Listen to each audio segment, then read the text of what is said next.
You are sitting there, maybe scrolling through an endless feed, maybe waiting for something, anything, to happen. A dull hum starts in your mind, a restless stirring, that creeping sense of emptiness, of nothingness.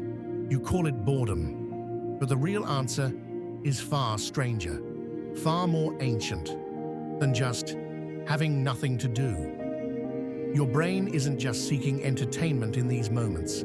It's fighting for its very sense of purpose, for its understanding of what it means to be alive. You might think boredom is a modern affliction, a consequence of too much leisure or too many screens.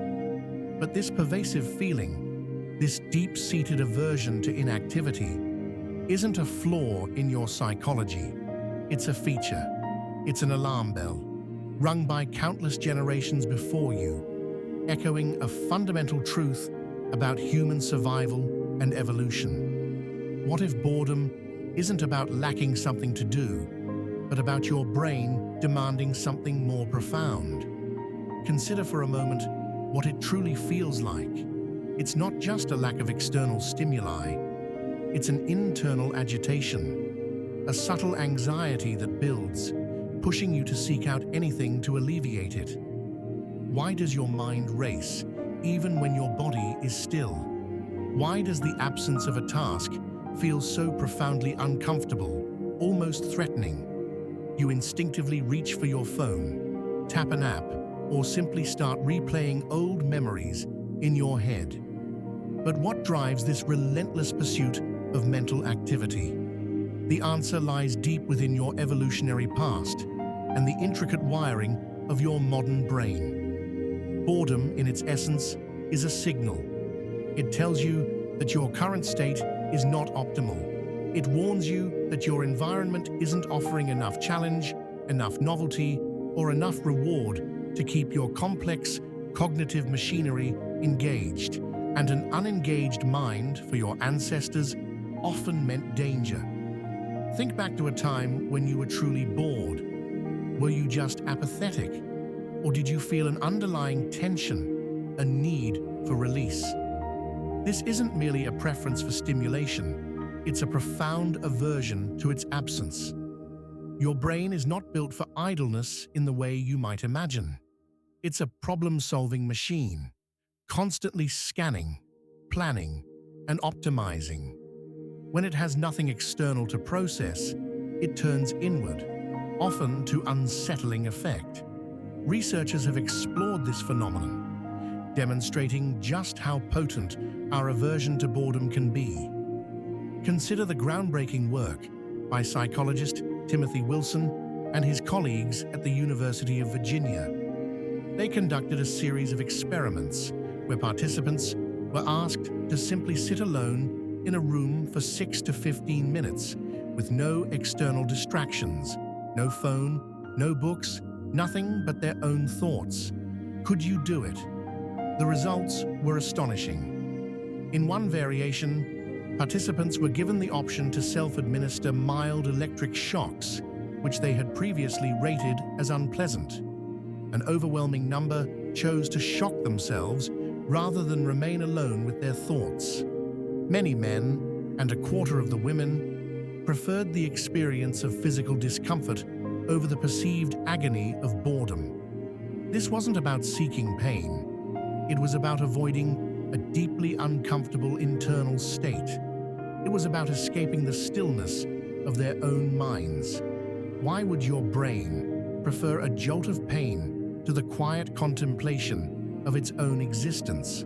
Because doing nothing, truly nothing, feels like a threat to your operating system. Your brain interprets this lack of engagement as a sign of something being fundamentally wrong. It's not just an inconvenience. It's a signal that resources are not being acquired, threats are not being monitored, and opportunities are not being seized. In an ancestral environment, this would have been a recipe for disaster. Imagine your early human ancestors. Their world was one of constant vigilance, resource acquisition, and social negotiation. Sitting idle, truly bored, would have been a luxury they could ill afford. A moment of inattention could mean missing a vital food source, failing to spot a predator, or losing touch with your tribe. Boredom, then, acted as an internal prompter. It was the evolutionary alarm clock, urging them to move, to explore, to innovate. Your brain, even today, retains this ancient programming. It's constantly seeking input, looking for patterns, making predictions. When those inputs are absent, it doesn't just rest. It scrambles. It generates its own internal stimuli, sometimes through wandering thoughts, sometimes through existential dread, and sometimes through a desperate search for any external engagement. It is your brain's way of saying, we need to be doing something productive, or at least something engaging, to ensure survival. This evolutionary pressure to avoid mental stagnation drove more than just immediate survival.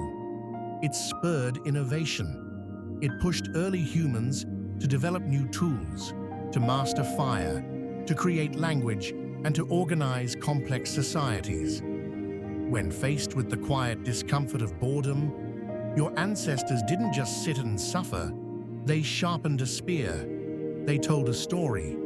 They looked to the horizon, wondering what lay beyond. Boredom, in this sense, was a catalyst for progress, a deep-seated demand for meaning and action. Could it be that boredom is the engine of civilization? But what happens in your modern brain when you do nothing? When you allow yourself to be truly bored, your mind doesn't shut down. Instead, a specific network of brain regions, known as the default mode network, or DMN, becomes highly active.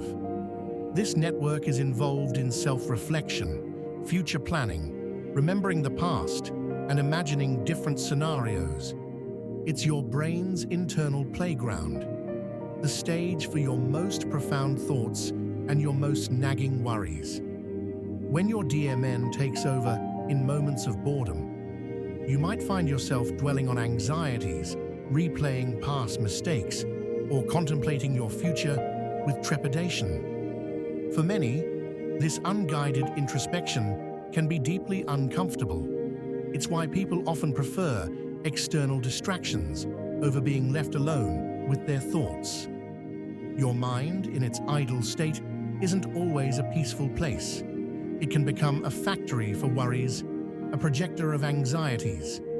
And this internal turmoil can feel far worse than any external task. This aversion to the DMN's unguided wanderings is amplified by another fundamental human drive, the need for self-enhancement. As psychologist Konstantin Sedekides has extensively researched, humans have an innate and powerful need to maintain and boost positive self-regard. You want to feel competent, capable, and that you are making progress in your life. Boredom directly threatens this deeply ingrained need. When you are bored, your brain registers a lack of progress, a lack of meaning, a lack of contribution. It's a signal that you're not achieving, not learning, not growing. This absence of meaningful engagement can feel like a direct assault on your self-concept. You're not just uncomfortable, you're feeling a subconscious threat to your perceived value. Are you wasting your time? Are you falling behind? These questions, however subtle, can fuel the deep, unpleasant feelings of boredom. It's not just a vacuum. It's a vacuum that demands to be filled with something validating. So, the counterintuitive twist is this.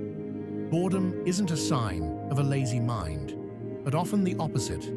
It's a signal from a highly intelligent, highly evolved brain that is demanding engagement, demanding meaning, and demanding progress. It's your internal GPS telling you that you are off course, or that your current path isn't leading anywhere valuable. Your brain is not resting. It's actively seeking something worth its processing power. This ancient drive manifests powerfully in your modern life. You scroll endlessly, not just for entertainment, but to silence the internal alarm bell of boredom. You multitask, not always efficiently, but because a fully engaged brain feels less bored. You dread waiting in lines, not just for the lost time, but for the impending internal quiet that feels so uncomfortable. The constant digital noise, the endless stream of notifications, the pressure to always be on. These are all strategies, conscious or unconscious, to avoid the profound discomfort of doing nothing. The boredom effect, then, is the psychological and physiological response to a lack of meaningful engagement. It's the profound unease, the internal agitation, the sense of existential threat that arises when your highly evolved brain finds itself with insufficient challenges or perceived purpose. It's your deep evolutionary heritage, whispering that an idle mind is not merely unproductive, but potentially vulnerable, and perhaps even signaling a kind of internal decay. Your ancestors couldn't afford to be bored, and neither, it seems, can your brain. So the next time you find yourself battling that familiar feeling, that creeping sense of nothingness, remember this: you aren't just bored because you have nothing to do. You are feeling the primal echo of survival, the sophisticated demand of an intelligent mind, crying out for purpose, for progress, for meaning. It's your ancient brain, fighting for its sense of being, refusing to accept the quiet void. This profound discomfort, this deep-seated aversion to inactivity, isn't a flaw in your psychology. It's a feature, a powerful internal prompt, ensuring you remain engaged, adaptable, and ultimately alive. If you found this exploration of boredom insightful, make sure to save this video, follow for more deep dives into the human mind, and subscribe to our channel for new videos every week.